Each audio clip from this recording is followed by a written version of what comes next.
Praise lord. మన ప్రభు అయిన యేసుక్రీస్తు నామమున అందరికీ ఉదయకాల సమయము శుభాభివందనము తెలియజేసుకుంటున్నాను. ఈ దినం దేవుడు మనకిచ్చినటువంటి వాగ్దానము అది పేతురు రాసినటువంటి 2వ పత్రిక 3వ అధ్యాయము 9వ లేఖనాన్ని మనం చదువుకుందాం. ప్రభువు తన వాగ్దానమును గూర్చి ఆలస్యము చేయువాడు కాడు.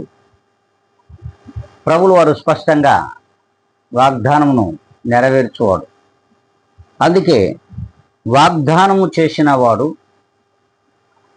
తన వాగ్దానమును గూర్చి ఎన్నడూ కూడా ఆలస్యము చేయుడు అని వాక్యము సెలవిస్తున్నారు. చూడండి, మనకిచ్చినటువంటి వాగ్దానం ఏమిటి? అవును, మనము ఈ సంవత్సరంలో ఒక వాగ్దానం తీసుకుని ఉంటాం. 1వ తారీఖున మరి జనవరి 1వ తారీఖున మనం ఒక వాగ్దానమును తీసుకొని మనం నడుస్తున్నాం.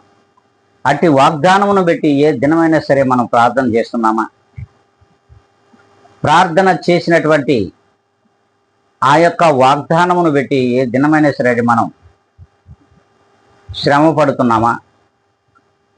అట్టి వాగ్దానమునకు మనం విలువిస్తున్నామా? ఒక్కసారి మనల్ని మనం ఆత్మ పరిశీలన చేసుకోవాల్సిన అవసరం కూడా ఉంది. ఎందుకంటే ప్రభువైన యేసుక్రీస్తు వారు ఒక వాగ్దానమును మనకి ఇచ్చాడు. ఆ వాగ్దానమును ఎన్నడూ కూడా ఆయన ఆలస్యం చేయదు, నెరవేరుస్తారు. నెరవేర్చుటకు గాను మనము ఏం మాత్రము కృషి చేస్తున్నాం, ఏ మాత్రము ఆ వాగ్దానం ప్రార్థిస్తున్నాం, ఆ వాగ్దానం కొరకు శ్రమిస్తున్నాం. ఒక్కసారి మనల్ని మనం ఆత్మ పరిశీలన చేసుకోవాల్సిన అవసరము ఉంది. మరి ఏ దినము నుండి అయినా సరే మనకిచ్చిన వాగ్దానం ఏమిటో ఒక్కసారి ఆ వాగ్దానమును పరిశీలించుకొని వాగ్దానం ప్రకారం మనం కూడా అడుగులు వేయగలిగితే ఖచ్చితంగా దేవుడు ఆ వాగ్దానమును నెరవేర్చువాడై ఉన్నాడు. ఖచ్చితంగా నెరవేర్చువాడు. ఆలస్యం ఎన్నడూ కూడా చేయడంట. మరి ఈ రీతిగా మనం ఉందామా? ఈ దినము నుండి అయినా సరే మనకిచ్చిన వాగ్దానమును పెట్టి ప్రార్థిద్దామా? ఆ వాగ్దానం కొరకు శ్రమ పడదామా? ఆ వాగ్దానము నెరవేర్చువాడు ప్రభువు అయిన యేసుక్రీస్తుని నమ్ముదామా అనుకుంటే అందరం కూడా కళ్ళు ఉంచుకుందాం, కళ్ళు మూసుకుందాం, ప్రార్థనలో ఏకీభవిద్దాం.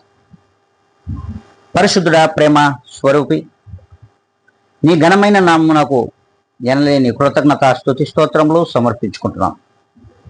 తండ్రి, ఈ దినమును చూడలేని ఎన్నో ఆత్మలు గతించిపోయినాయి. వారికంటే మేము ఏమాత్రం కూడా శ్రేష్ఠులము కాదు. అంతేకాదు ప్రభా, యోగ్యులము కాదు, అర్హులము కూడా కాదు. కేవలం మీరు చూపిన అపారమైన ఉచితమైన కృపను బట్టి ఈ లోకంలో జీవించుచున్నాం.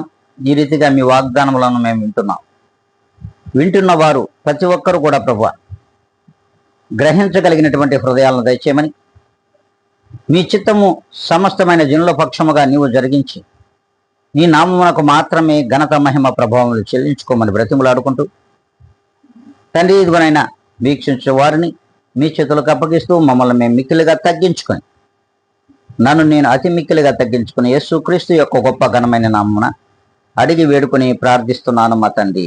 ఆమేన్.